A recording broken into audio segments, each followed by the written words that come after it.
Hi friends, అందరికీ నమస్కారం అండి.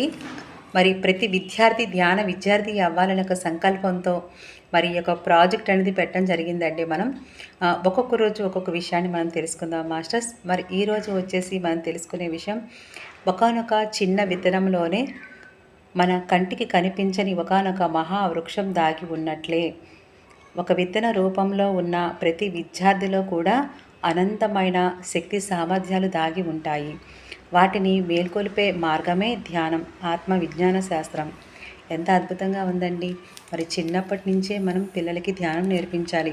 ఒక చిన్న విత్తనంలో నుంచే ఒక మహావృక్షం ఎలా అయితే వస్తుందో, మరి ఆ పిల్లల్లో కూడా ఎంతో శక్తి దాగి ఉంటుందండి. ఆ శక్తిని మరి మేల్కొల్పాలంటే ఏం చేయాలి? పిల్లలకి ధ్యానం అనేది నేర్పించాలి. నేర్పించడం ద్వారా వాళ్ళలో ఆ టాలెంట్ అంతా కూడా బయటకు వస్తుంది మాస్టర్స్.